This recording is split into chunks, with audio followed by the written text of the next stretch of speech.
Hi, I'm Case Lowe, co-host of the Open the Voice Gate podcast. The one question I'm constantly asked when it comes to Dragon Gate is, how do I get into the promotion? Well, stop asking and start listening to the Open the Voice Gate podcast, released every Wednesday on the Voices of Wrestling podcasting network. For exclusive news and show reviews, look no further than the leader in Dragon Gate coverage, Open the Voice Gate. Hey everybody, my name is Jesse Collins, and I am the host of the Gentleman's Wrestling Podcast, a show right here on the Voices of Wrestling Podcasting Network. On the Gentleman's Wrestling Podcast, we take a deep look at individual issues and stories that are going on in the wrestling world. Each episode is about a different topic, and we take a thorough and educated look at things ranging from current booking trends to breakdowns on individual performers and angles to investigations into different fan cultures across the industry. In addition, we keep a close eye on the wrestling media, and as a professional journalist, I bring a unique perspective to how current issues in wrestling are being covered and discussed through the wrestling media. We have a revolving series of guests from across wrestling punditry joining us on each episode, and we hope that you make the choice to give us a listen on wherever you get your podcast from. This podcast is a member of the Voices of Wrestling Podcasting Network. Visit voicesofwrestling.com to hear the rest of our great podcasts, as well as show reviews, columns, opinions, and updates across the world of wrestling.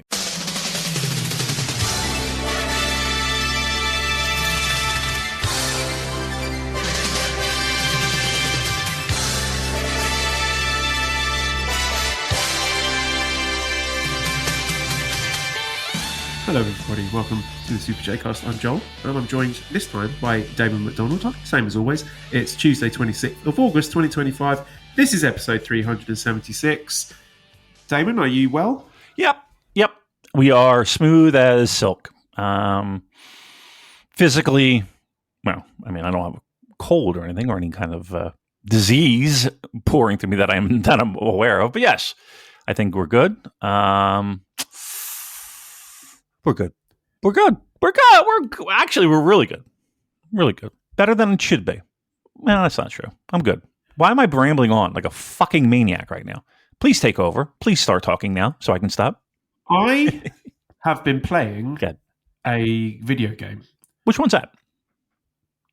Doom, the 2016 version. Oh. Are you familiar with Doom? Yes, I am. It was one of the first computer games, not non-console games, that I remember playing. Yes, so good. Yeah, it's. Someone described the gameplay of it as being like Tony Hawk's Pro Skater 2, which sounds weird for a first-person shoot 'em up where you're killing demons, but it's exactly like that because you're sort of like cruising around the sort of makeshift arena. Yeah. Blasting away at the monsters and ripping them apart with your hands and switching between different weapons. And it's like you are the hunter rather than the hunted. It's incredibly fun and satisfying and very, very metal. It's not the sort of game that I would usually play. I'm not really a first-person shooter kind of guy. My favourite first-person shooter is Duke Nukem 3D, which was about, 30 years ago. Yeah. But I'm having a blast with Doom 2016. Doom, like I said, it was like the first computer game I remember playing. And there was always a rumor that and I don't know, I'm not going that deep into it, but there was always a rumor that Nine Inch Nails did a soundtrack for them. Maybe I'm thinking I'm wrong. Right.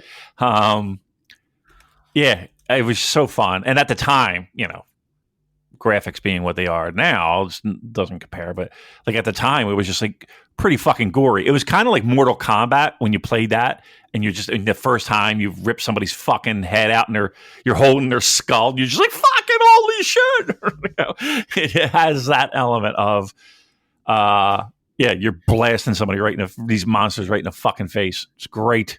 So good. Yeah.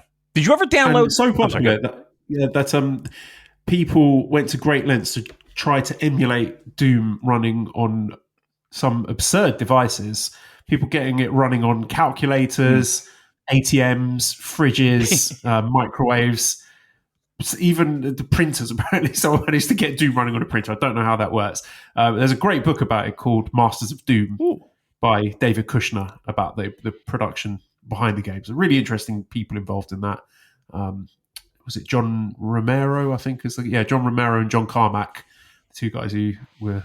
I think you're thinking of John Carroll and Rocky Romero. I think is what you're thinking of. No, no, okay. Yeah, it's a really good book. So, I mean, even if you don't have to be like a Doom super fan to enjoy it, it's just like a very interesting insight into what it was like, the kind of sort of rock and roll aura of games development back in the day. But yeah, really good stuff. I'm going to say there were drugs involved. Do you think there was any cocaine involved? Probably. A lot of drugs and long hair. Yeah. No doubt. Yeah, that brings back good memories. Actually, that's a fun stuff. Have you ever? Did you ever? Well, I got two questions. One, have you ever downloaded that?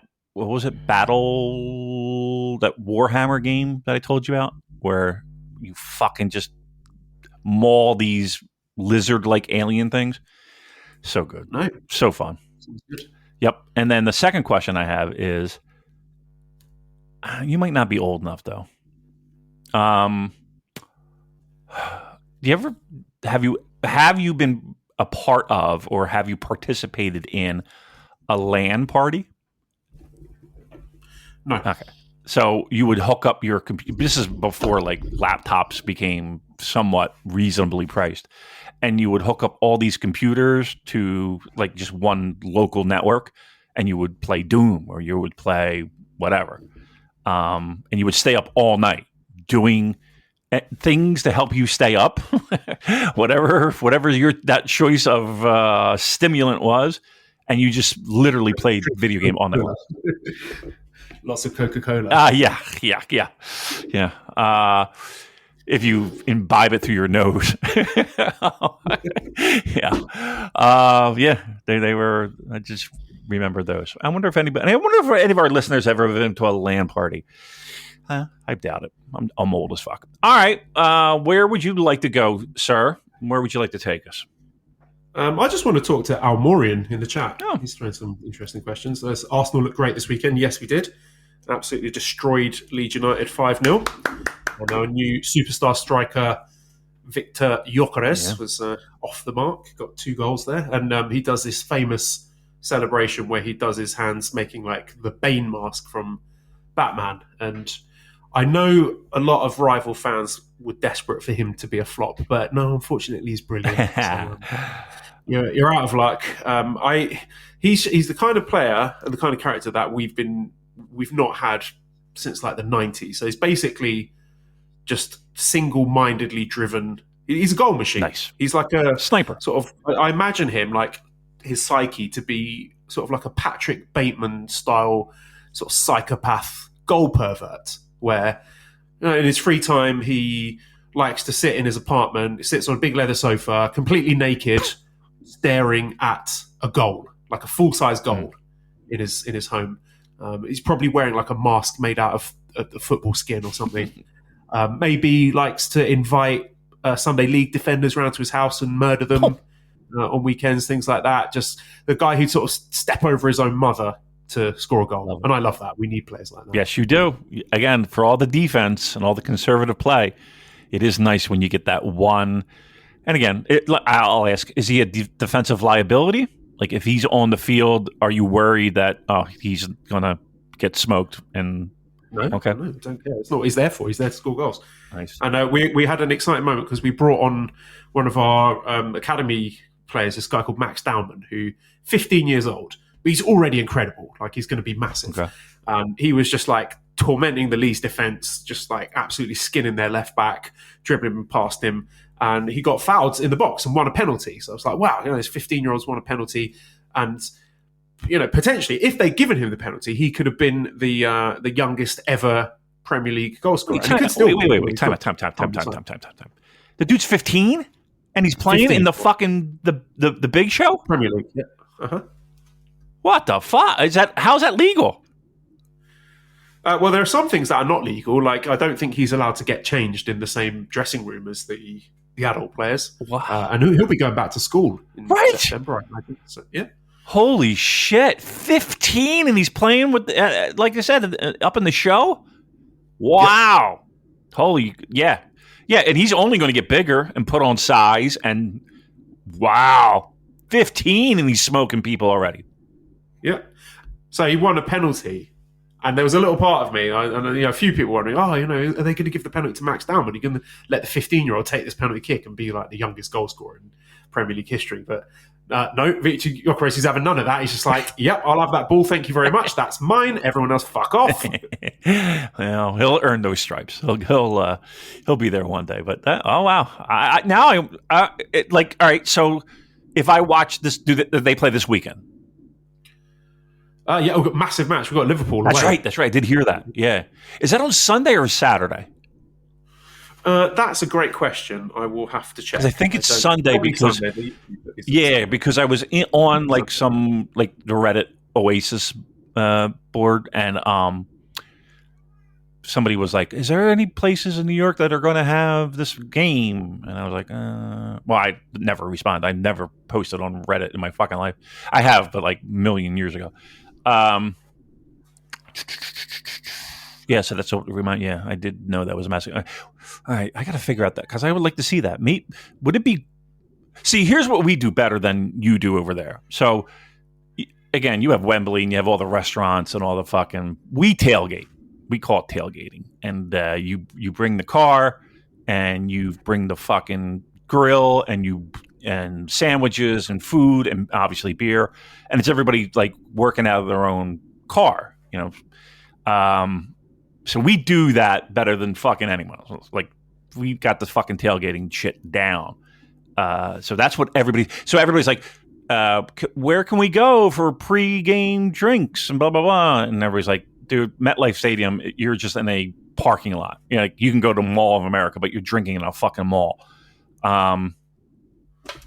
Yeah, just that's going to be great. So I was thinking about, should I bring him a TV specifically for that fucking game? So maybe I will. Maybe now I'll do it. I don't know how the fuck I'm going to power. Yeah, I think it'll be a really good game. Yeah, it should be. I'm very excited about it. All right, because Liverpool are scoring tons of goals, but they can't seem to defend. We're really good at defending, and I think we're also going to be really good at scoring goals. So I think it's going to be a fascinating match. Is this a win? And again, defending champions you're beating here. Do I think we're going to win? I do. And we've got like three of our best players injured, which is weird. Like Bukayo Saka, Kai Havertz, Martin Odegaard, they're almost certainly going to miss the game. But we've spent so much money this summer and assembled like an incredible squad. Like we've got no weaknesses now. I can't spot a single weakness in the squad. Like there's two high quality players to cover for each position. Like, no excuses now. I think our squad strength smokes everyone else in the league.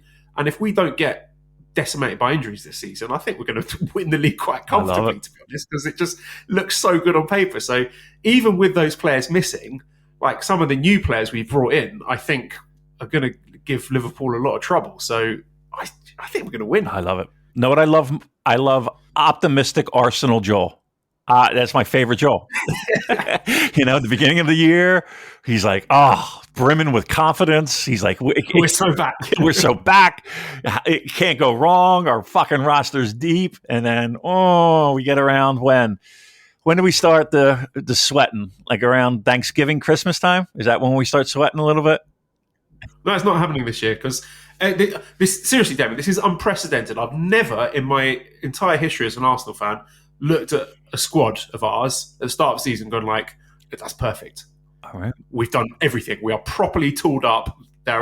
Because we've always gone into the season like, at least one or two players short, where everyone can see it like, if this player gets injured, we're fucked. Right. And that always happens. Like that's always our thing. We get these cluster injuries. One player gets injured in that position and then the replacement gets injured because they're playing too many minutes. It's just a disaster. All right.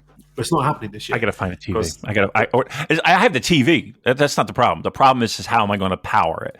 So might have to go online tonight and look at like power sources, those gigantic generator, not gigantic generator, but like those power packs things. I mean, some lemons you can plug it into. Lemons for what? Really? Like the acid? You can harness the electrical, the power of lemons. All right, give me a bag of lemons. Done. We'll be rocking and rolling.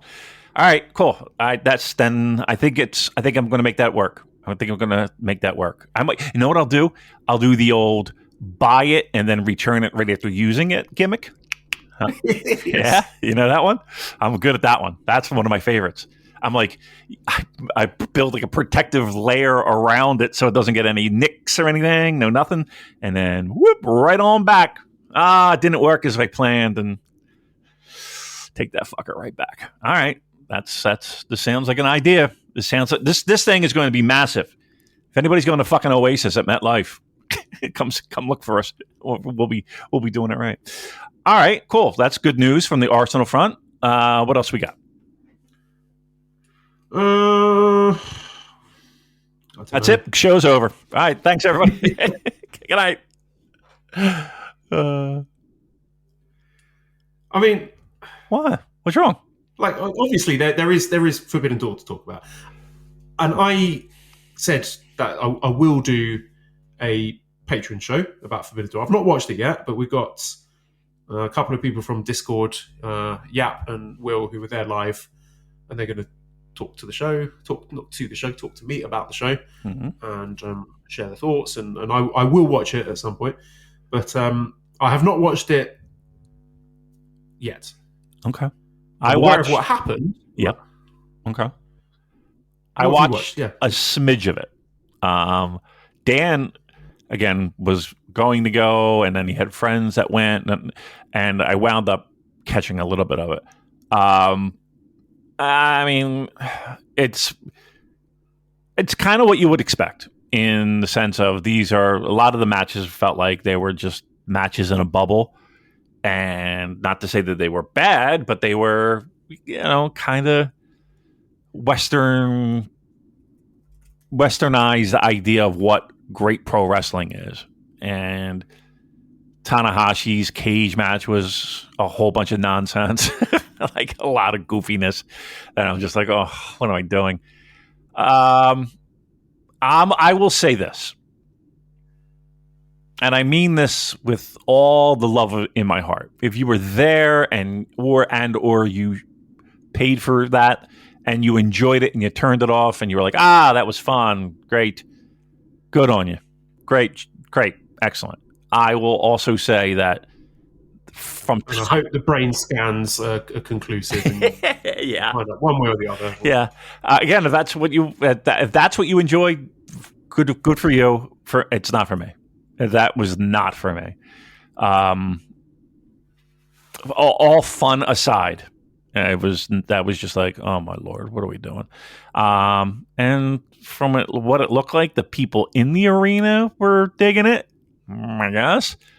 And yeah, I look, things change. Pro wrestling changes. Everything changes.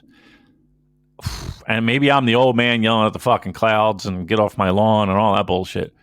But I was just like, man, this is just not what I want in my pro wrestling. But good for you guys. Good for everybody. Forbidden Door. Wonderful.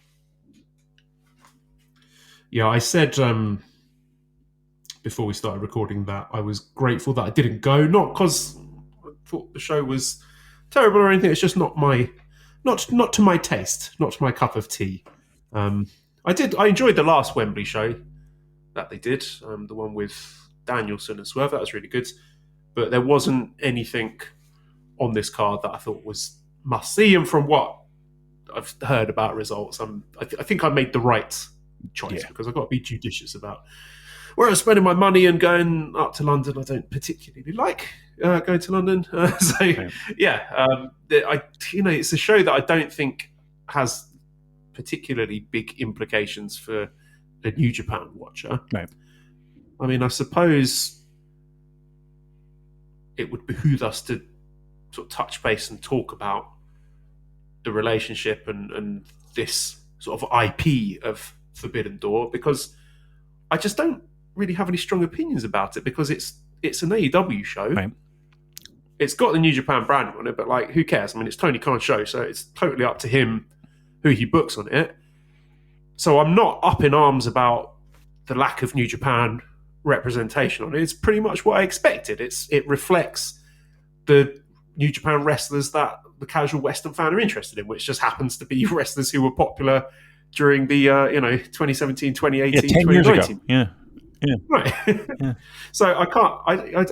That's perfectly justified. It's an AEW show, and given how cold New Japan has been recently, I think it's the correct decision to not, try and put all the current New Japan guys on Forbidden Door, because if they'd done that, then dare I say, they may not have sold as many tickets. Now, I know that it was pretty much a sellout before they'd announced anything, so I'm probably talking out of my arse here, but like, Tony Khan doesn't have a responsibility to promote New Japan talent and help get them over. It would be nice if he did. Right.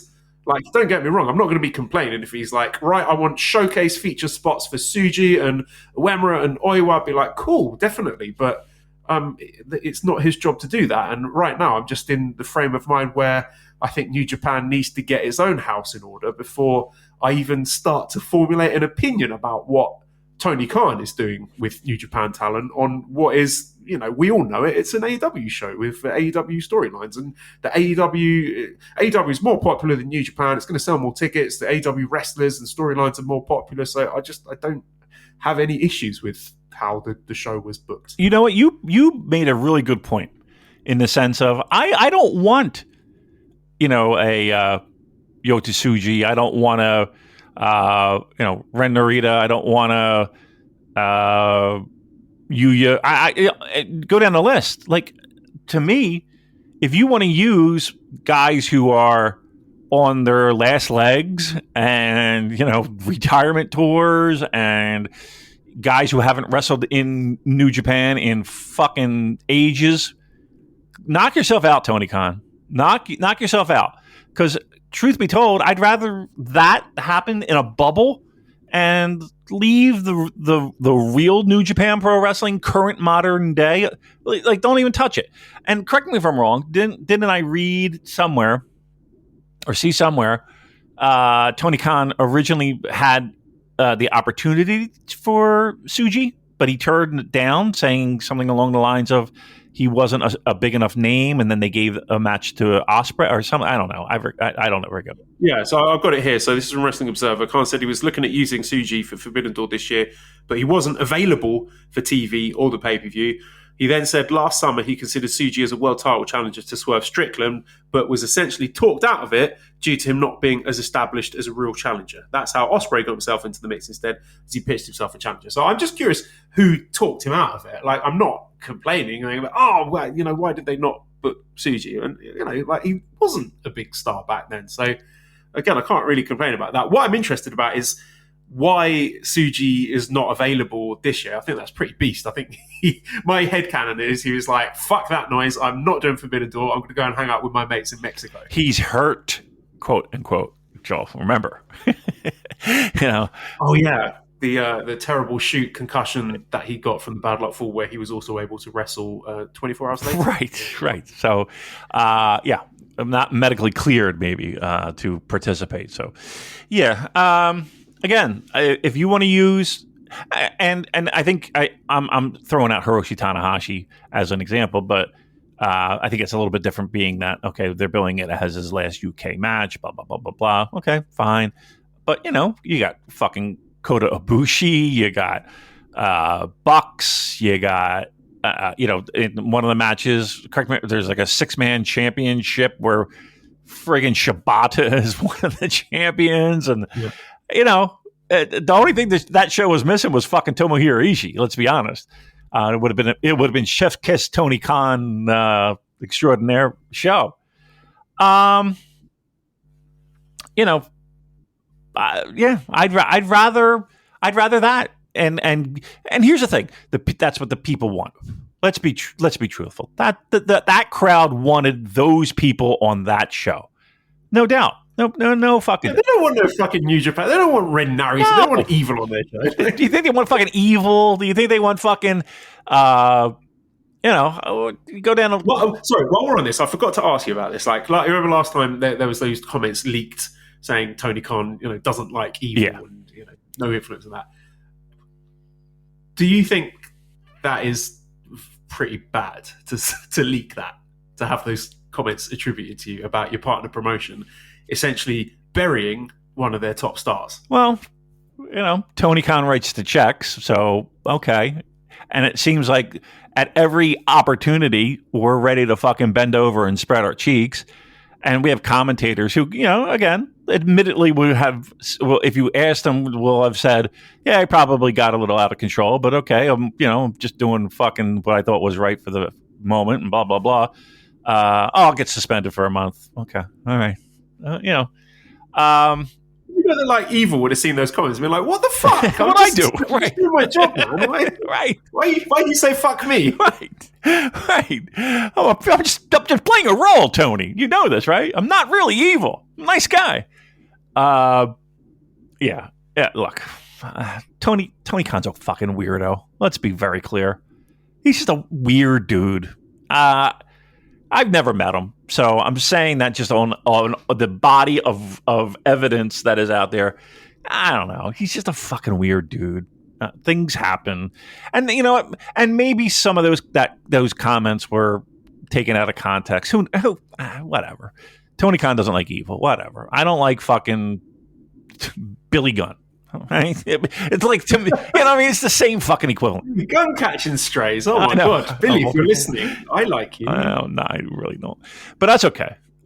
Different strokes, different folks. That's what the kids say. They don't say that. All right, let's another thread I'm going to put on. Walker Stewart.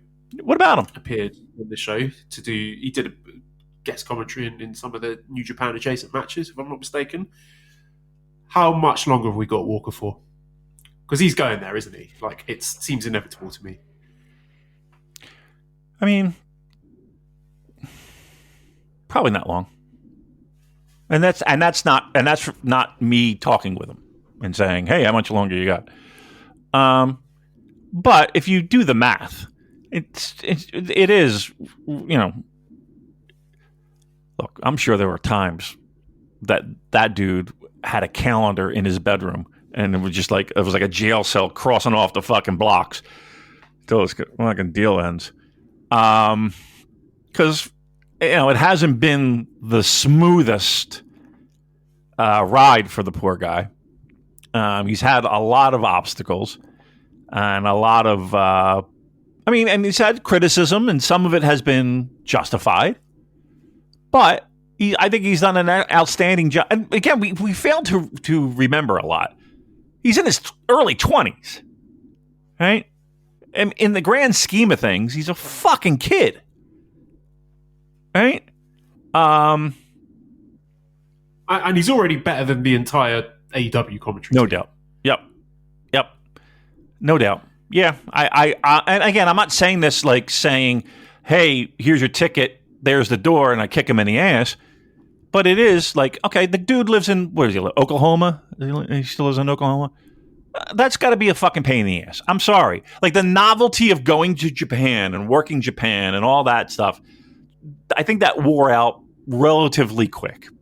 You don't have to do that flight. You don't have to fucking... And again, he's not like he's flying first class, people. The dude's fucking squeezing into coach. And then when he gets to the fucking building, they stick him in the goddamn rafters to commentating. Poor guy. Look. And he had to put up with that fucking summer. Holy shit. Oh, his fucking undercarriage had to be just dripping. Ugh, that's a sad... disgusting. Damon, please. Yes, but again, to answer your question, it is just a question of time. I truly believe that. And that, is not a knock on Walker Stewart. That is... it's not a value judgment. Foreign people, by and large, don't really want to work for New Japan. It's not not the best place to work. No. And, the more the reputation starts going down the shitter with the crap booking and the mismanagement of the company and pay. We know that. Yeah, the pay. Why the fuck would any of these guys want to work for New Japan for a sustained period? You know why? We know our place in the ecosystem. We get it. We know this is a stepping stone, and that's okay. Because if you talk to any independent pro wrestler right now, they would cut off their left nut to fucking work in a somewhat regularly spot in New Japan Pro Wrestling. They would, and that's kind of the thing that New Japan does is that they maybe unknowingly, maybe knowingly, who knows, but all of those independent pro wrestlers, they have the tapes. Let me rewind a little bit. Back in the day, they had the tapes. Now they just watch it on fucking wherever, YouTube or whatever. But you get my point, right? They're like, there is a feeder system of territorial marks. And I can't believe I used the term mark, but there certainly are. And the idea of getting that paycheck from New Japan Pro Wrestling Limited or Bushiroad or wherever fucking it says on the check is a wonderful thing, and it's kind of like a checkbox moment for a lot of pro wrestlers. And they know that, and they'll work for cheap. Dude, I knew people from the States who worked. Well, I mean, why am I dancing around? It was fucking Trent Acid. When Trent went over to Japan for the first couple of times, that dude was, I think he was working CZW tours, or don't hold me to it, but he was paying his own way. Like, it wasn't like they were even fronting the fucking plane ticket. So yeah, there are people that will do that because, and I'll be honest with you, if back in the early 90s, that for some ungodly reason they were like, yep, give me Twiggy and Madonna Wayne, I would have been like, all right, I'm selling the car and everything else just to fucking work a match in Cork and Hall. Yeah, 20s, absolutely. I would have fucking sold everything and done it, and then come back home with nothing, right? With about $35 in my pocket. There is that element, and to this day there is that element, and it still is. But whereas before it was, I'm going to go there and make a career, blah blah blah. Now it's I'm going to go there as a stepping stone so that I can get work under my belt, experience under my belt, et cetera, et cetera. And then when they look at the resume, oh, well, he worked in New Japan. Okay, well, that's good, and then it gives them a little bit more cred when they do their what is it? I don't even know what it's called, WWE tryout thing, but it was what they call it, the fucking what do they call that? What do they call it now? Joel, help me out. No, I don't fucking know. It's not the performance center, but don't they have a name for it? Like they're in the crosshairs of WWE developmental. I forget what it's called, but you get my point. All right, fuck it. There you go. There's my rant.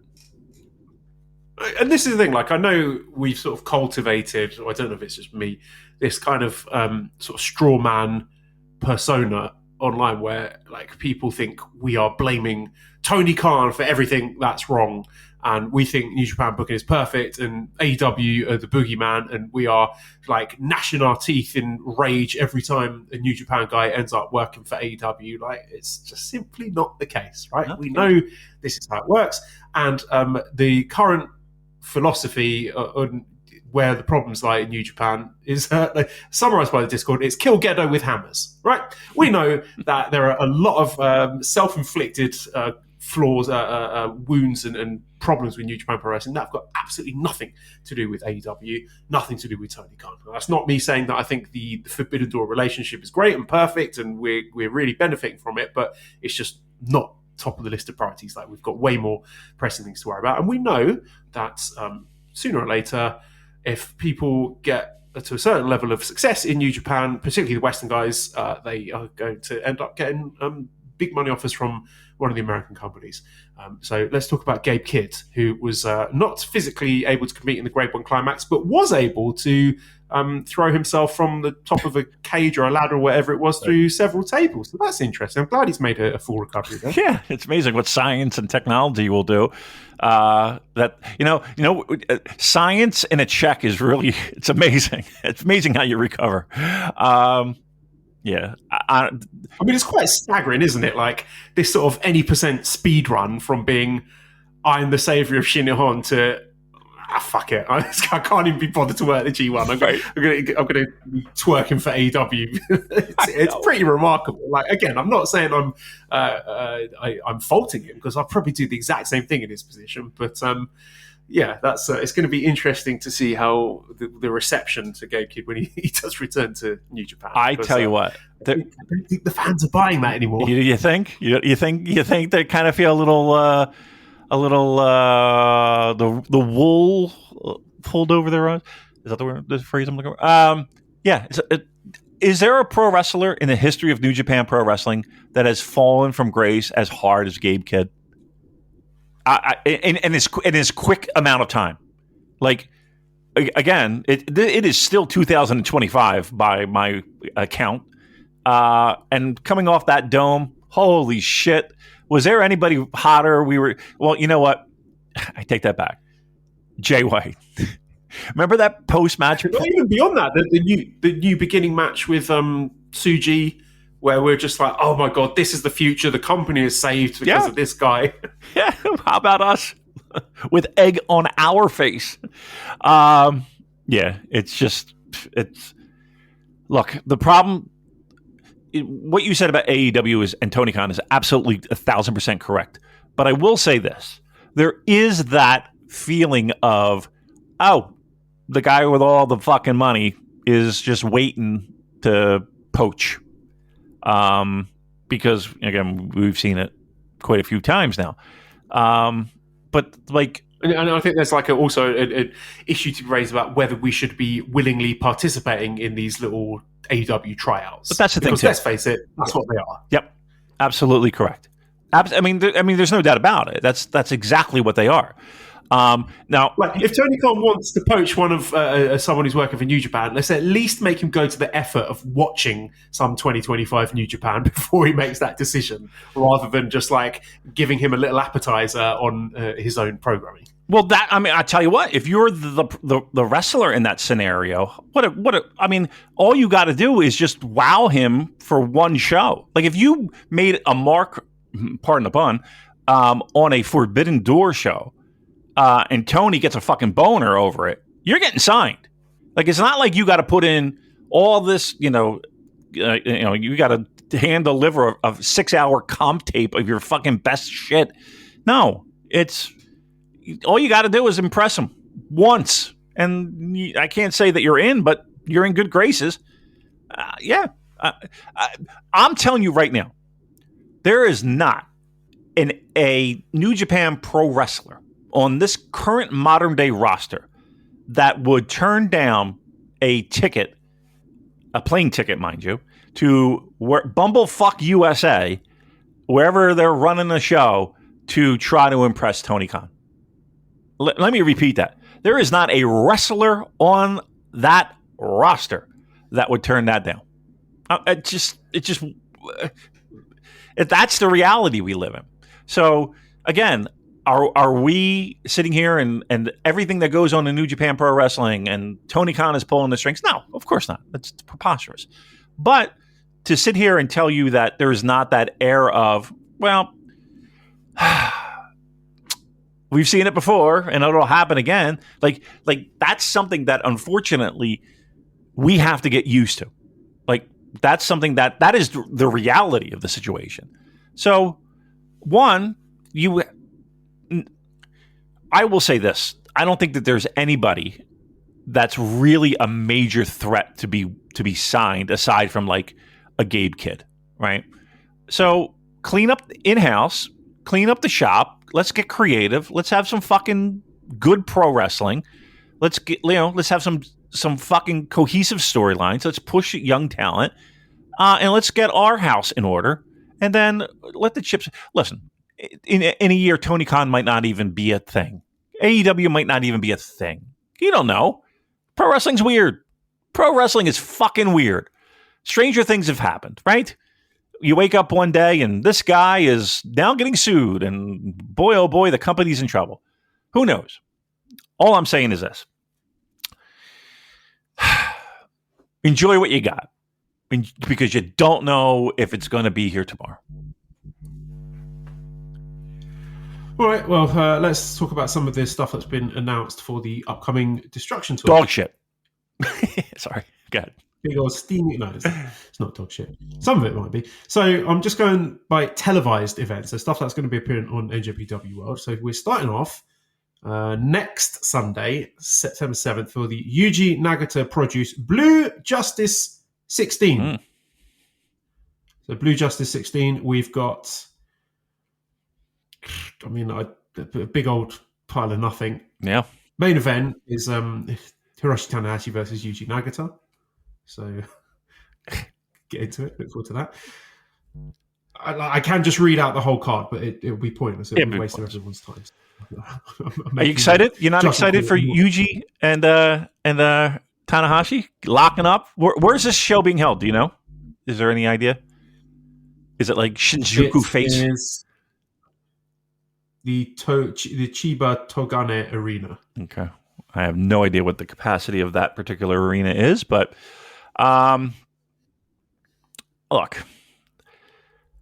You don't have to have a take on that. It's fine. Like we can just move on. My take is that two guys who are banged up and well past their prime are going to have a solid pro wrestling match for about 10 minutes. Take that for what it's worth. Then we got the Shinichi Champion Presents event. What? I don't know what this is. In Korakuen Hall, Friday, September the 12th. There's only one match announced for this, called Generation Crash, and it's Taguchi, Taichi, Ishii, and Zack against Fujita, Oiwa, Uemura, and Shota, which I'm kind of into that, just as kind of a mission statement. I'm sure the youth are going to be staring at the lights there. Taguchi, Taichi, hitting Yuya with a what the fuck? With a flying thumb and doing a roll up. Yuya's going, damn, he got me. Oh, fucking Taguchi. I'll tell you. Good for him. Funky weapon. Then we're going to, we're staying at Korakuen Hall. So Saturday, September 13th, we're on the Road to Destruction. And some of the notable matches from that. The main event is the Never Openweight 6-Man Championship match with the champions. Who are the champions, Damon? Oh, you son of a bitch. I knew you were going to do that. All right, Never 6-Man. No, I can do it. It's House of Torture, isn't it? No, it's not. God damn it. All right, let me give it another guess. Is it... You can name 3 wrestlers. And if you get one of them right, I'll be impressed. Really? Holy fuck. Who are the Never 6-Man Tag Team Champions? I'm doing this without Googling. I'm trying to be honest Abe here. Let me think. House of Torture. Well, okay. All right.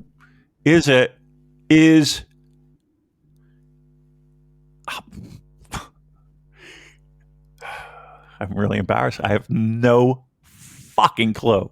Just name a wrestler. Just name a New Japan wrestler. Okay. Clark Connors. Does he still work for New Japan? I don't know. Maybe not. Danhausen? No. Let's narrow the pool a bit. Japanese. All 3 of these are Japanese men. Okay. All right. That is helpful. It is not House of Torture. Didn't they lost these titles to this team, correct? Yeah. Okay. Correct. That's where my disconnect is.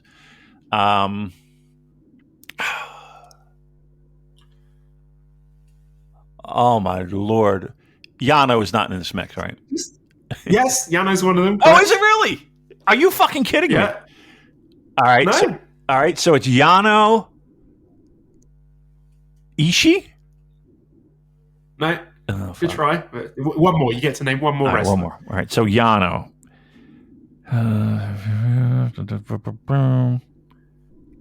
Wow. Kushida.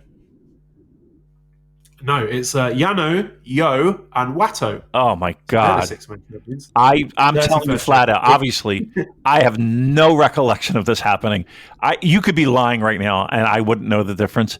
Holy fucking shit! When was that title change? Can you help me with that one?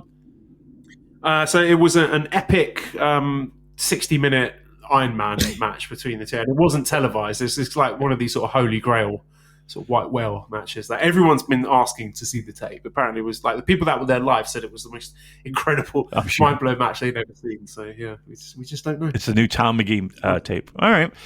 Well, that's news to me. The guy who's done a New Japan Pro Wrestling podcast for how long now? I had no fucking recollection of that. Okay. All right, so This is a the running title bit for difference. this podcast. Like, who are the never six-man champions? This is what we do. Yeah, So right. they're defending against Taguchi, Despy, and Tanahashi. Fuck me. Really? Come on. All right. That is funny. You know what? It is funny. I don't care. The best part was your sigh and giggle. Sigh and giggle. That's exactly what this match is. Sigh and giggle. Fuck me. All right. Fuck everyone. All right. Fuck everyone, and fuck you for listening to this. Yeah. So then the next televised show after that is NJPW Battle Line Hokkaido, Road to Destruction in the Nippon Engineering College Hokkaido College Gymnasium Arena, my favorite arena. We bring back the Noboribetsu Rambo, Damon. We're excited about that. We have got Gabe Kidd's back in town. Harry, we're looking forward to that. We have... Again, I'm just going to scroll to the main event of this, which is Hiroshi Tanahashi Final Road Kingship. So this is the trio tag singles 2 out of 3 falls. What? I don't know. I don't know what this is. I don't know what's going on anymore. I know what this is. I think this was a series he wanted to have with Yano. I think he's having a series of matches with Yano where there's going to be a trios match, it's a tag match, and a singles match. So this main event of Battle Line Hokkaido, night 1, we've got what? Taguchi. What? Where did they? Okay. Tanahashi against. What? I can't even read it. It's too silly. Come on. It's the main event of New Japan Show 2025. What? It can't be that bad. It is. It's the 3 worst wrestlers on the roster. It's Honma, Makabe, and Yano. Oh my lord! There's actual people buying tickets. They've been paying their money and buying tickets to watch that.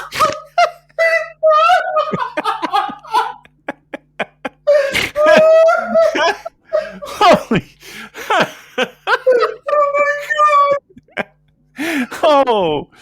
Oh my god! I'm done. I'm finished. You love that one. I don't think I've heard you laugh as heartily in months. Holy shit! Oh, well, that is a fucking stinker. Holy mother of God! Good lord, they're actually selling tickets for that, huh? They're not giving them away. Whew. I want to meet the person who fucking is like, sign me up. Hey, you get the fucking text message. Hey, Joel, New Japan's in town. Listen to this fucking main event. We got to get tickets. You know what I mean? Like, who's doing that? Wow, that is a fucking barn burner right there. They brought out everybody. I'm going to be truthful. All the stars are here. All the stars. The New Japan's brightest stars. I'm so sick of seeing Hiroshi Tanahashi. I swear to God. I cannot wait for that motherfucker to retire. I cannot see. I don't understand. Why is this retirement thing not a draw? I can't possibly put my finger on what it is about the... I'm trying to, I'm not an economist or anything. I don't know anything about sort of supply and demand and market economics and sort of scarcity and demand and things like that. But what could it possibly be about Hiroshi Tanahashi having shit matches on every single show's main event that is not selling tickets? Yeah. I don't understand. It is pretty fun. It is pretty mental, but the idea, I get it on paper. Hey, this is the last time. But yeah, you couldn't put them in. And here's the thing. I'm sure it is a case of, you know what, you're on the way out. You've done a lot for this company. You can do whatever the fuck you want on the way out. That's really. I get to wrestle every one of my friends multiple times. Whatever. Look. I get nostalgia. Trust me. I've been living it for fucking 2 months now. I get nostalgia. Oh boy, there's only so far I can take it. It really is only so much you can fucking drain a damp sponge. It's really I can't wait. I cannot wait for Hiroshi Tanahashi to retire. Cannot fucking wait. Deliver us to the promised land, El Presidente. Yeah. Right, the next televised show after that will be Wednesday, September 24th. This is NJPW Battleline Hokkaido, Road to Destruction Hokkaido in the Kitagas Arena, Sapporo 46. And the two headline matches for this are the IWGP Junior Tag Championship match, where the champions Doki and Sho are defending against Kosei Fujita and Robbie Eagles. And the main event is the IWGP Junior Heavyweight Championship match with El Desperado defending his title against Yo. It's not bad. I mean, Not bad. yeah. I mean, I think at least Hiroshi Tanahashi isn't in either of those exactly. matches. So. It's Hiroshi Tanahashi versus fucking the original Tiger Mask, Sayama. We're gonna clear him out. Yeah, just the tag match will be good, and even the singles match will be good. The SB always is good. Yo, again, you could take or leave, whatever, but I think it'll be good. All right, that's not bad. That's worth watching. That's worth tuning in. And the big show is Destruction in Kobe World Memorial Hall, Sunday, September 28th, where we have got first match, Yoshihashi, Yuya Uemura, Shota Umino against Dick Togo, Sanada, and Evil. Second match, Hiroshi Tanahashi, Final Road Connection, Tanahashi versus Great Okan. Third match, Never Open Weight Championship match, Boltin Oleg against Don Fale. Jesus fucking Christ. Jesus fucking Christ. What the fuck? Who wanted this? Who signed up for this? Who thought this was a good idea? Who? Holy fuck. I mean, look, I think we all can agree that this will be a ton of smoke and mirrors. Like, the term smoke and mirrors, they're going to have a picture of this fucking match in the dictionary alongside with it. It is. You know what? There is a part of me that wants to see this. Like, I kind of want to see what train wreck is in front of us. And I would love to see, you know what this whole match revolves around? Is if we can get the big guy off the ground and, suplex or some fucking... Oh, I'm so sick of that. Everyone does it. I know. But that's what this match is. Anymore. I know. That's what this match is. That let's be honest. That's what this match is. And hopefully it'll... But you know what? I wish the domestic fans would stop reacting to that. I blame them for this, because if during the G1 when David Finlay, I think he was the last person to do it, when he suplexed Fale, I wish the crowd had just stayed absolutely silent, right, because then they probably wouldn't have put this match.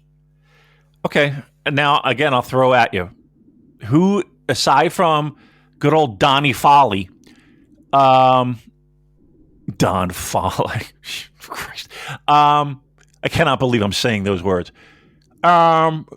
Who's Don fucking Fale? It's 2025, Damon. I know. Not Fale challenging for a singles title. Yeah. Again, and we're wondering why company's in the shitter. Again, lots of smoke and mirrors, but I'm going to play devil's advocate. Watch me try and spin this one, pal. Name me another monster in New Japan Pro Wrestling. Oscar. Okay, there's one. All right, well, there's that. We're done. You proved me wrong. Hartley Jackson should get all the booking. Yeah. Final. How does fucking Fale find a spot in here? The guy takes off. He just. It's the tenure thing. Like he's worked loyalty, and he's worked for them a long time. So okay. Can we pump the brakes on the fucking loyalty thing? Like, how long? Like, too much loyalty. Let's have a bit of disloyalty. Right. If I say it. Right. Please stop being loyal. Stop being loyal.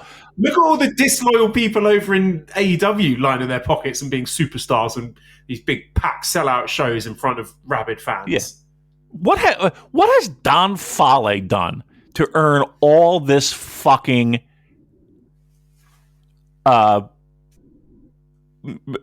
gifts of opportunity? Like, where this loyal, like, what has he done?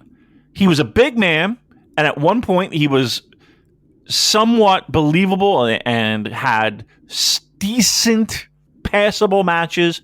And again, he played the role very well and blah, blah, blah, blah, blah. But how long ago was that? And how much of a run was that? You know what I think? Because he was in a My dojo? conspiracy theory. I think he has given the impression that he had an offer from WWE, or maybe he did have an offer from WWE, or at least a phone call, an inquiry, and he's leveraged that for absolute maximum utility and been like, well, I had WWE on the phone, they wanted me, but, I'm going to stick with you guys. Please, can I have a push? Let me come on this tour and challenge for singles title. I mean, that's probably the most logical explanation, because if you tell me like, oh, look at all the work he's done in Australia and New Zealand promoting show, what? He's single-handedly just killed the entire scene. I mean, it must be that money that he's funneling into New Japan Pro. What? There's none? Okay. Yeah, like what? The pipeline of talent that we're getting, all these hot young studs coming over from Oceania, doing the business over here from the Lions Pride dojo thing, the family dojo. Yeah, that pipeline that's been opened up. Get up the street. Wow. I'll tell you what, I can name fucking 100 people that I wish New Japan Pro Wrestling was a little bit more loyal to, as opposed to good old Donnie Fale. Don Fale, go get the fuck up the street. Jesus Christ, this promotion sometimes baffles me. This whole fucking 55 minutes has been nothing but baffling to me. But okay, let's go on. All right, fourth match, IWGP Tag Championship. Oh yeah, Almoria says, what happened to the caveman guy?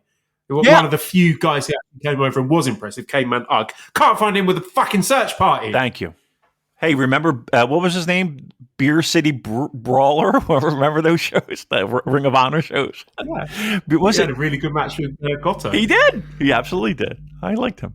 All right. What else we got on this nonsense show? Okay. Fourth match, IWGP Tag Championship match. The champions Taichi and Ishii defending against the challengers Oscar and Yuto Ice. Okay. Fifth match, special singles match. Hiromu Takahashi versus Taiji Ishimori. Sixth match, another special singles match. Yota Tsuji against David Finlay. Seventh match. Can we pause for 1 second? I'm sorry. I don't. No, I will not pause. Please pause. What's so special about either of those two matches? Like, it's the 100th match that we've seen between these two. My understanding, I think special singles match just means that it's not a 20-minute time limit. I don't know. I don't know what special singles match means. Because the second match is a 30-minute time. I don't know. I don't know what special singles match means. I thought it was something to do with the time limit, but I have no fucking idea.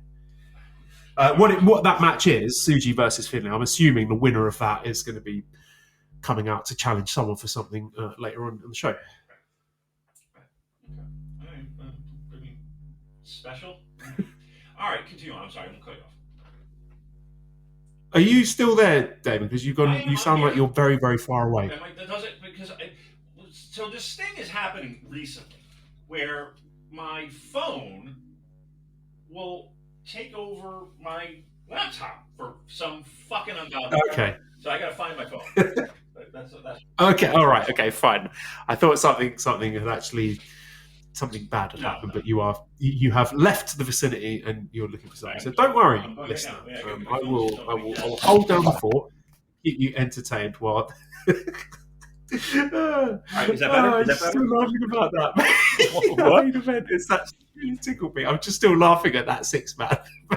You really love that, don't you? I do. I love that match. So, seventh match, IWGP Global Heavyweight Championship match. Shingo Takagi challenging the IWGP Global Heavyweight Champion, who is, Damon? That would be the great Gabe Kidd. He's back. The prodigal son returns. Yes. Shingo certainly has some words for him. And main event of that show is IWGP World Heavyweight Championship match. So, he managed to escape with his title against Nigel McGuinness, and it will be Zack Sabre Jr. defending against Ren Narita. And that is your full card for Destruction in Kobe. Well, Those New Japan Pro Wrestling main events aren't what they used to be. All right? I hate. Well, here's the thing. This is the defense that Zack can do to kind of get a win over a guy that everybody wants to see him beat, and then again. You sure? Give me percentage. Oh, I would say 250%. How about that? Because Damon, we're in an era now where there are possibilities of things happening. Oh yeah. Where historically, you would have said, well, that's stupid. Like, there's no way they're going to do that. So this outcome is definitely happening. I think we've moved out of that era of sort of logic and precedent. No stupid ideas are off the table here. I think anything goes. Honestly, I would not shock me. Or like every time I've applied logic to a scenario, we're like, well, surely this is going to happen because the other outcome is ridiculous. That other ridiculous outcome has often happened, and I think my sort of canary down the mine moment was Evil beating Yota Tsuji in the semi-final of the G1 Climax. So if that happened, why not Ren Narita as IWGP World Heavyweight Champion? Well, yeah. I mean, right? Why not? Because it's not like anything else feels like it matters in any way, shape, or form. I can't. Oh boy. I'm saying this out loud, I'm putting it out in the universe for it to happen, but I just can't imagine it happening. So you're saying Ren wins and then like Tsuji challenges? Because doesn't Zack have a... Well, no. There is a King of Pro Wrestling. Right. Konosuke Takeshita will be facing the winner of this match. So that's where they're going to do the title change. So he's going into the Dome as champion. Well, yeah, that will be the next conversation, wouldn't it? They're doing it again. Oh, God damn it. Joel. I know we're in a crazy world right now. I know cats are dogs and dogs are cats. And we have... it seems like everyone is feeling stressed and worried about the state of the world with wars and famine and all of it. There's no fucking way that fucking Ren Narita is winning the title, right? Because if there is, and again, I think we all can assume, oh boy, that it would be a short reign. Joel, if Ren Narita wins that fucking title, this company is just not for me at this point. I don't think it's for you either. Well, at least it would be elevating one of their homegrown Good point. talent. I'll give it that. Good point. I wouldn't completely dismiss the idea. Literally the last guy on the list. I'd be like, you know what? Let him cook. Yeah? Give me a percentage. I said 250% no way. But you're telling me, what are you feeling? What's in your gut? No, I mean, I think Zack is winning. Okay. I would give Ren a 5% chance, but I cannot dismiss it outright. And Amorin in the chat says he's bringing up Wrestle Dream, and that's where Tony would want to get the title. You're going to have to elaborate on that because I'm not... With Takeshita? I'm not, yeah. So... Yeah, I mean, let's talk about that then. So Takeshita is going to challenge, presumably, Zack Sabre Jr. at King of Pro Wrestling. Right. What do you think of it? Because this would be the second year in a row where the G1 Climax winner has called their shot at King of Pro Wrestling, won the title then, and gone into Wrestle Kingdom as both the G1 Climax winner and the IWGP World Heavyweight Champion, right? Yeah, okay, you said you hate it. The floor is yours, Damon. Hate it. I fucking... It devalues the win. Like, it doesn't devalue the win because you still get the title shot. But, like, what is this... What... You have 6 months... Like, wouldn't you rather have the build of 6 months? And I will admit that this company does a somewhat flaky job of building. And we've seen it when New Japan was at its peak, at least. They don't do a great job of building up these main events. I would say on a scale of, I would give him like a B minus, sometimes even worse. But okay. But theoretically, you have 6 months to build a fucking main event. Get heat on whoever you got to get heat on. Are they trying to make King of Pro Wrestling more of a marquee event by doing this? I don't know. I just feel like, I don't know why. That's the only logical thing I can come up with, is that they're trying to fucking spread the butter thin and make King of Pro Wrestling more important than what it is. Yeah, that was my sort of Occam's razor explanation. They're just trying to pop a bigger gate for that. Yeah. That's, to me, that screams a little bit of desperation. That screams a little bit of, let's try and squeeze every fucking penny we can out of the people buying tickets. And because in a healthy environment, wouldn't you think that the idea of that G1 winner being, like, if you're a healthy company, you don't need necessarily to do all that. So this title is going to change hands again. It feels like this title is a hot potato. It's not that our world title is not special anymore. It's lost its fucking oomph. I really don't like it. I'm telling you flat out, I don't like it. And so when is this Wrestle fucking Dynasty fucking thing? When is that show? Do we know? King of Pro Wrestling is the 13th of October. Uh-huh. And Wrestle Dream is the 18th of October. Mm-hmm. So the suggestion there from our more in the chat being that Tony might like to have Konosuke Takeshita going into that show as IWGP World Heavyweight Champion, where I don't know, there's been some talk about him facing Okada. I don't know if that's something they're building to, or like Takeshita being in the C2. Is that what their G1 equivalent competition is? I don't know. I don't know enough about AEW programming to be able to answer this confidently, but I think that's the implication, that then Takeshita goes into Wrestle Dream as the IWGP champion. But Tony can't give a shit about that. Well, he doesn't value the IWGP Heavyweight Championship. He fucking had like Savannah versus Jack Perry as the third match on with that title a couple of years ago. I can't imagine he's like, I'm desperate to get my hands on that belt. That's going to be a massive draw. Right. I doubt he cares really. Right. But I mean, back to the original point. Like I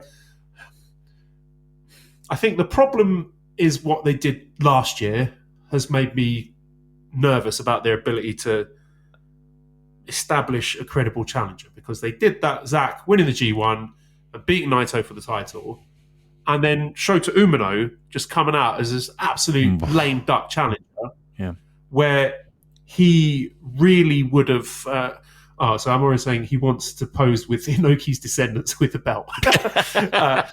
Shota really, like Shota had like a losing record in the G1 and had just this really tenuous claim to being in that Wrestle Kingdom main event, and he just looked like a loser. And he really would have benefited from having the traditional classic build-up of the Wrestle Kingdom challenger by winning the G1 to give him that credibility. And like, I know there's the issues inherent in doing that, having the Wrestle Kingdom main event title challenge being linked to the G1, in that everything is a little bit predictable for the rest of the year, for Destruction, King of Pro Wrestling, Power Struggle, whatever it is. But I don't think that what they've come up with as an alternative is better.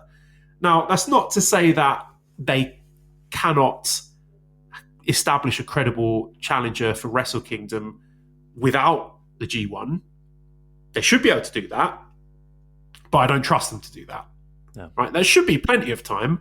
From October, you got 3 months then to establish someone as a credible threat to, assuming it's Takeshita, and build up momentum and make them seem, have some sort of modicum of star power. They should be able to do that in 3 months, but I don't believe that they can. And I'm just scared what they're going to do. I'm scared that it's going to be Shota again, because Shota has wins over Takeshita and Zack in the G1. Maybe it's Yota Tsuji, and again, is it going to be like, oh, he's beaten David Finlay and beat someone else, so he comes out and says, oh, I'm the guy now. Like, if you're going to do that, why not just have him win the G1 and get the title onto Takeshita some other way? I don't know. Like, maybe it's going to be Hiroki Goto. Like, I could see the logic behind that. I don't know. I just don't know what to think anymore, David. This is just like confused nonsense to me. It seems like it's the fucking winding road path to get to where they need to go, and they don't have to do it. They're doing too much. It doesn't have to be this fucking hot potato on the belt. Like, just he won G1. Challenge at the fucking Dome. Away we go. Because I got news for you. I don't give a shit what they do. It's not going to matter. It doesn't fucking matter. I can't sit here and tell you that any of these scenarios that we map out is going to be something where, holy shit, well, that's going to pop a house. Like, this show, I'm already resigned to the fact that this show is, I might talk about this show, I'm talking about Wrestle Kingdom. This is on the back of Hiroshi Tanahashi's last match and Aaron Wolf. And the title match, I don't care if it's Ren Narita in there. I don't care if it's Zack in there. I don't care if it's Takeshita in there. I don't care. Give me the fucking roadmap for this main event that makes me give a single solitary fuck. I'm I can't sit here because I'm a beaten and battered man to come up with some fucking wacky scenario that they're not going to do that at least would excite us, but they're not going to do. The problem is this. One, they are in this mode of, again, the longest fucking possible path to get to a point where, okay, that was the destination all along. And two, there's really nothing that they're doing or anything that they're doing that gives me any confidence that they can turn people into fucking stars so that this main event is juicy. Like, I have no faith. And I think that's the worst thing that's going on right now. I don't have fucking faith in them to say, okay, no matter what path they choose, I'm in for the ride, because they've fucked up so many times that like we're at the point where they don't deserve the benefit of the doubt. Oh no, we're past that point. I've given them so much rope, Joel. What am I going to? There's no more rope to give. The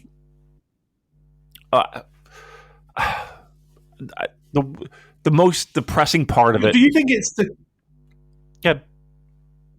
Like, the most depressing part of it is. No, I want the depressing. I don't have faith. I don't have faith. Yeah, it's gone. I was going to ask you, what do you think Takeshita wins at Wrestle Kingdom? Do you think like we're going all in on this guy? Because otherwise, do you think that would be a bit shit if he just wins the title in October and then loses it in January? Like, at that point, you'd be like, well, why go to all the effort of having him win the G1 as well? Like, I'm getting scared about this Takeshita thing, because like when it was first thrown out there, the possibility of Takeshita working with New Japan and getting a contract, I was just like, fucking yes, this is like, book him like Okada, this is going to solve everything. But now I've seen the way that he's been presented and the discrepancy between the way they present him as a babyface and how the fans are taking to him. And the fans, like, there's tension there, right? There's a lot of fans a significant amount of fans who don't want him to be the top guy and don't like that. He's not a draw, even in his hometown of Osaka. Those shows where he was main eventing the G1, crap numbers. And I'm not putting that blame squarely on him, but if this is a guy that is worth investing in, that has made me think, what? Is this a good idea?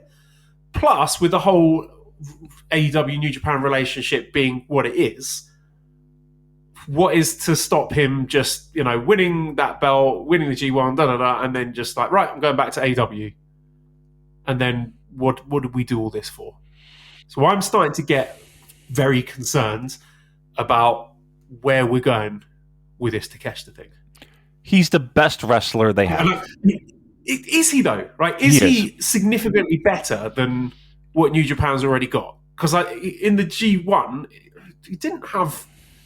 I know he's pacing himself, but was he really delivering far and away above what New Japan have already got? Okay, no, but then I raised the question of why should he? Why? He's this split performer who realizes that, okay, this is probably like night 6 in fucking like these. Here's another thing that we have to get into our heads. Those days are over. Those days of night 6 having 2 fucking matches that knock your pants off, like that hasn't happened in years. Hasn't happened in years. I am truly in the camp of he is a stud. He is young. He has the world ahead of him. And if there was a commitment on both ends, he absolutely would be my world champion. The problem is that we have all this ancillary stuff that's going on. And that raises doubts in people's minds. And these people who have been burnt before, and they feel like, well, we're going to get burnt again. So why would I emotionally invest my time, energy, patience, fandom, whatever the fuck you want to throw in the mix, on a guy that feels like is on thin ice to begin with?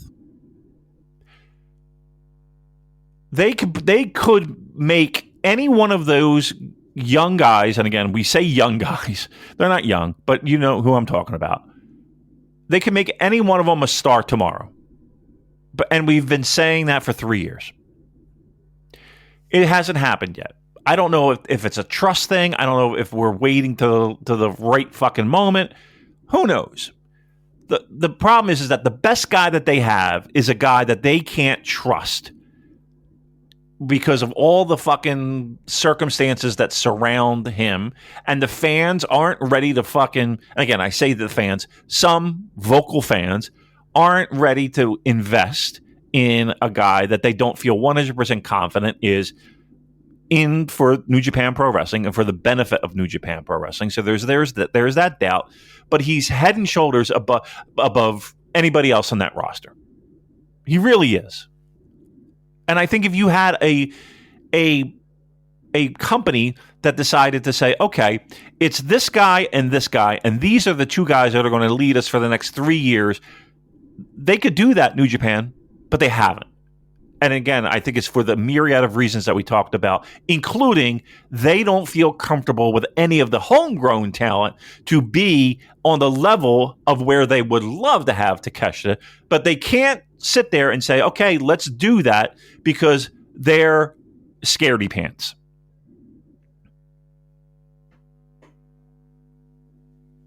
Right. So it sounds like you're agreeing with me. Well, yeah, I'm agreeing with you, but also I'm saying,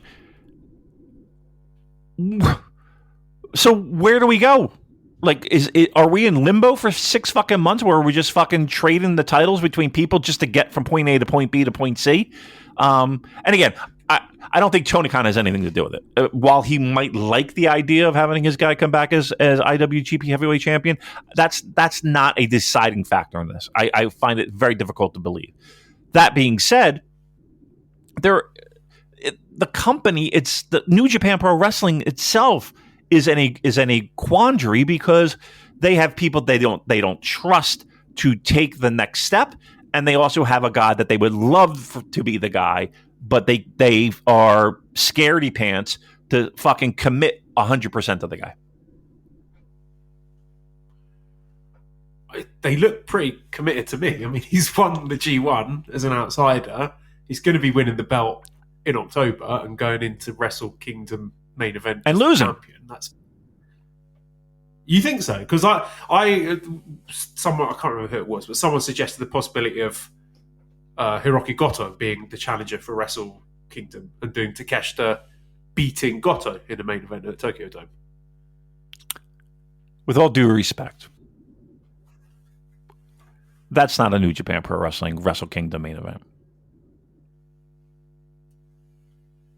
Hiroki Goto Honestly. Who is? Who do you think is... Okay, we're giving you the book. Who's challenging Takeshita? Yota Tsuji. Okay. That's what it was. And winning. I mean, look, Takeshita is... If things felt different, he is my guy. And he's been my guy from the jump. He would be the guy that would lead my company. The problem is that for a guy to lead the company, he has to be in the company. And he can't be fucking walking around DDT and wherever the fuck else. Like, he needs to be the guy.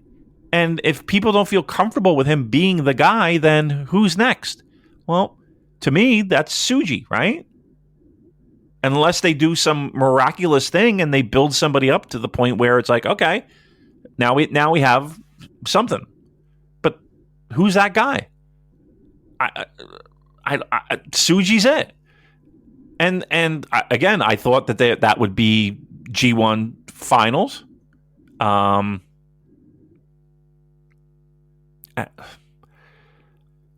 Look, Zack beats Narita.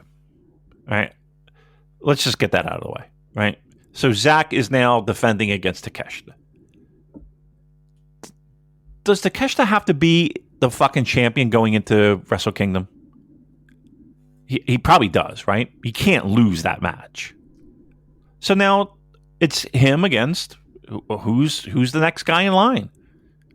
Tsuji, right? Like, that's got to be it. But if but why not do it as Tsuji going into that as the G1 winner? That would be so much That's better. what I'm saying. Well, again, maybe that was the whole idea, but This makes sense. but he gets hurt, and Oh yeah, no, of course his brain got scrambled. Right. But that's my point, though. It's like why would they do? Are we wasting our time trying to make sense of this? In the grand scheme of things, yes. It's a waste of time, isn't it? Like, there was no... We could, like, a year ago, we could have been sitting and discussing all the possibilities for 10 hours coming out of last year's G1, where Zack had won the belt and called a shot for King of Pro Wrestling. And never in a million years would we have arrived at the logical conclusion that Shota Umino, with his losing record, was going to be the Wrestle Kingdom main event challenger. So, like, logic is off the table at this point. So that's what I worry about. And I know it doesn't make for a very interesting podcast if it's just me throwing my hands up saying, I don't know what's going to go on because this company doesn't make sense anymore. But that's kind of how I'm feeling right now. Right. But keep in mind, Joel, it could be worse. Like, we could have a similar scenario to what we had last year. Let me ask you this. Winner of King of Pro. What if Shota shows up? What if Shooter shows up? He might, like I told you, he's got wins over Zack and Takeshita in the G1. Uh-huh. I mean, that's not out of the question, is it? Like, we could, like, all this fucking whining that we're doing, or at least I'm doing anyway, it could all be for naught. And guess what? It could be much worse. It could be much worse. It could be much worse. That's the problem. I don't have confidence in this booking committee. I don't have confidence in leadership. We are a rudderless ship, it feels like. And if there is somebody that's paddling the fucking boat, Joel, they're drunk. Because we don't... okay, would you be more disappointed if I told you New Japan Pro Wrestling really doesn't have a fucking clue. They're not comfortable with anyone. Blah, blah, blah. Or, nope, this is the exact pattern that they wanted to do. Which one would you be happier with? Like if this is the exact pattern that they wanted to do, I'm incredibly disappointed. If this is just a rudderless ship, well, I'm disappointed, but maybe not as much because at least there's the excuse of, we don't know we're just trying to tread water. Like, if this is the direction, this stinks on ice. Stinks. And I don't have any confidence. That's the worst part. I know I've said it 1,000 times. I just don't have confidence right now that we can find a way to get to Wrestle Kingdom where we have a meaty main event. I think that they've already resigned to the fact, Joel, that this show is based off of Hiroshi Tanahashi's last match, which will sell tickets if it hasn't already. And when they announce the fucking guy that he's against, hopefully it's a banger. Hopefully it's a guy that people get excited for, and Aaron Wolf. And if that's the case, then we are treading water until one guy gets to the point where they feel confident. And imagine that. Just imagine that feeling, Joel, of like the company is. What if he doesn't work out? You know what I mean? Look at that. There you go. You got it. First pitch. Joel just sent me a picture of. Is that Aaron? That's Aaron. Yeah. Lady Guy Fieri says, "Is this our man, or come get your boy?" So he, from what I heard, Yuji Nagata instructed or suggested that Aaron Wolf lose 15 kilograms and put it back on in muscle. Mm-hmm. It doesn't look like he started that process yet. No, it looks like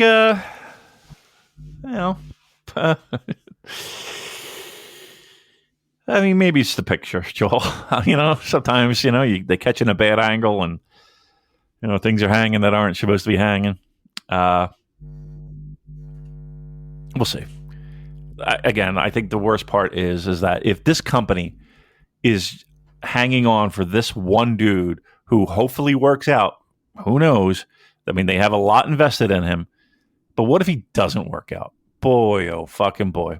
Boy, oh fucking boy. We can only hope and pray. Hopes and prayers. Right. I'm sad now. Right, let's do some questions. All right. That'll cheer you up, I'm sure. Mo Messers, have you got any feeling for which young lion might be next to go on excursion? Seems the obvious like Nagai and Murashima quite a bit. Yeah, I'd say those would be the two that I think would go next. I don't know if they would be the sort of traditional extended excursion. I think the Noah excursion for Oiwa was pretty good. Yeah, it worked out really well, didn't it? Yeah, he's a star now. Has that guy won a singles match? Fuck, I don't know.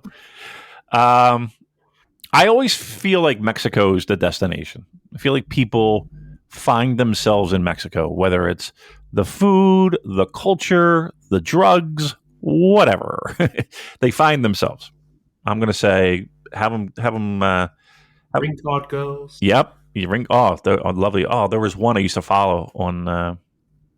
I know. Yeah. It's your favorite. Oh, she was just the cat's meow. Yeah, the ring girls were great. But yeah, you usually find yourself down there. So hopefully they'll wind up down there for a little bit. Daryl says, Will Ospreay was interviewed by New Japan World and the guy looked broken. It sounds like he still misses life in Shinihon. What did Tony do to our boy? I mean, physically, like he gave everything to New Japan. He's that kind of guy, isn't he? He would just go all out and try and make everyone look good. I mean, does he really miss life in Shinihon? I can't imagine why anyone. I'm sure there's some elements. You know what I mean? I'm sure there's things that he misses that he doesn't see in AEW. But yeah, I think that's like pining over an old girlfriend when you have a hot girlfriend. You know what I mean? I don't know. He's fine. I think. Yeah, I mean, he's fine, but he likes to say good things about New Japan. There's nothing wrong with that, and you can look on those years fondly. He accomplished a lot, and we got him to where he is today. Midnight Safari says, do you think the House of Torture boycott of Forbidden Door will hasten Evil's rise towards becoming the new babyface ace of NJPW? I mean, I laid it out last week, didn't I? This is the path to glory and babyface glory for Evil, and this is just another brick in that wall, isn't it, of boycotting House of Torture? I mean, if I were writing the script for Evil to do the long, slow burn babyface turn, it will certainly start with Tony Khan leaking information to Fightful about not being keen on him and not having any interest in booking him. This is a great start for that. Well, at least people are giving them information instead of them, Oh, that was post. My bad. My apologies, Fightful. Yano is in the booking committee. What? This is mind-blowing information, isn't it? Oh, isn't it? It's crazy. Yeah. So, Who knew? yeah, who would have known that? What was I going to say? I forget. It doesn't matter. It was bullshit anyway. Yeah. Burning Hammers, what could be a realistic year for Yuya Uemura if you're planning his 2025, 2026, including the G1 next year? And what would be the dream scenario? Thank you. You're welcome. Oh, man, he's my guy now, Yuya. He's got everything. He ticks all the boxes. For me, it would be a winning New Japan Cup and winning the title at Sakura Genesis. Is that realistic? No. Yeah. He's going to do the usual cookie cutter booking pattern of these Small belt. younger guys. Yeah, small belt. Maybe he might make a G1 quarterfinal this year, and he'll feud with the white belt. Maybe he wins the white belt at like Wrestle Kingdom in 2027 if he's lucky, and it will be a long time before he's sniffing heavyweight gold. I'm going to ask you a question. Could they possibly, given what we saw in G1, would you begin a slow burn babyface evil turn and have him headline Wrestle Kingdom?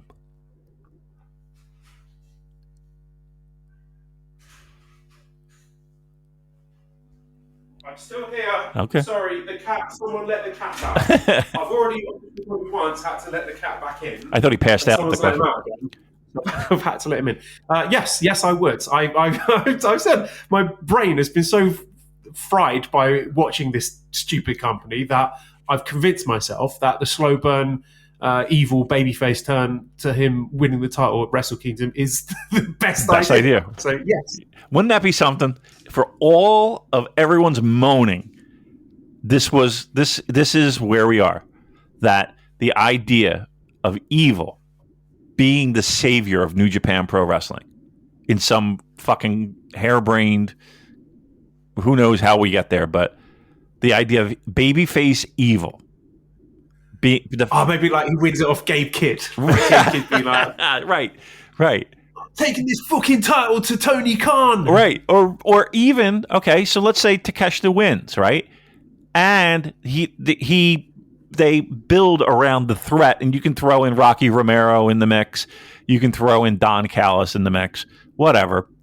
I'm taking this fucking belt, and I'm taking it to Tony Khan.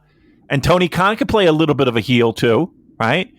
And live up to everyone's, wet dreams of hating. New Japan can hate on Tony Khan. Tony Khan and AEW lovers can hate on New Japan Pro Wrestling.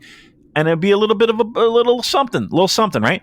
And then the guy that everyone fucking hates in New Japan Pro Wrestling, Evil is the savior. Evil is the guy that's like, fuck that noise. Fuck that. I'm leaving House of Torture. And House of Torture's like, well, you're... And then, again, he could beat up everybody there. He leaves. We're done with the House of Torture. Is he reborn as Takaki Watanabe? I mean, I'm not even saying that. He can still be evil. I don't got a problem with that. Bring back the laser pointer. Let's go. He's evil.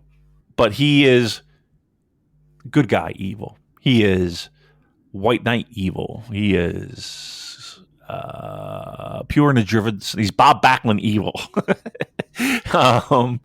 And he defends the honor of New Japan Pro Wrestling. What do you say? Yen? Yeah, let's do it. Definitely. Let's fuck it. Yeah, don't even decouple him from House of Torture. Have like him coming out with a full gang. Just don't change his presentation at all, and then just have him be like, right, all of you lot, fuck off to the back. I'm doing business by myself tonight. I'm getting shit done. And the crowd would lose their minds. I think so too, right? I truly, honestly believe he's... I love it. It's taken a week and now you're on board with my mental idea as well. Why not? Let's go insane together.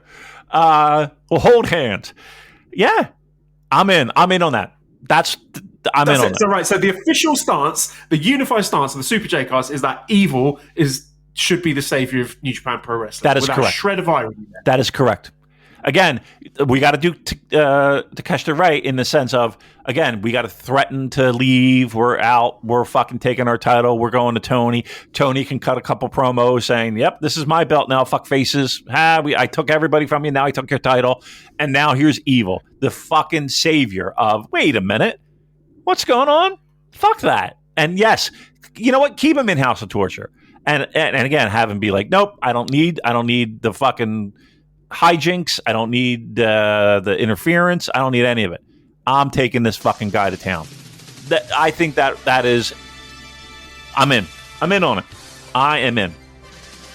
Evil, evil, evil, evil. Right, Manny's shouting with me, so let's end it there. Right. See you next time. Bye.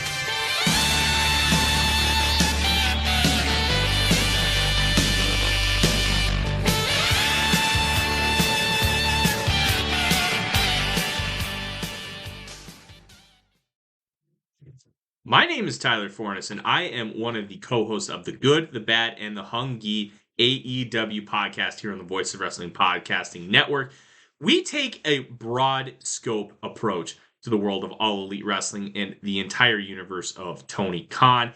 We talk about the big matches, the big stars, the promos, the storylines, and we also look at it from a big picture perspective. How are things going to change over the course of the next 10 years with AEW still in the picture? How are companies like WWE going to adapt and adjust to AEW? Are they going to be a similar way like they did with WCW in the late 1990s? Will there be a counterpunch? We talk about all of that and more on The Good, The Bad, and The Hungy every week on the Voice of Wrestling Network. Hi, I'm Case Lowe, co-host of the Open the Voice Gate podcast. The one question I'm constantly asked when it comes to Dragon Gate is, how do I get into the promotion? Well, stop asking and start listening to the Open the Voice Gate podcast, released every Wednesday on the Voices of Wrestling Podcasting Network. For exclusive news and show reviews, look no further than the leader in Dragon Gate coverage, Open the Voice Gate.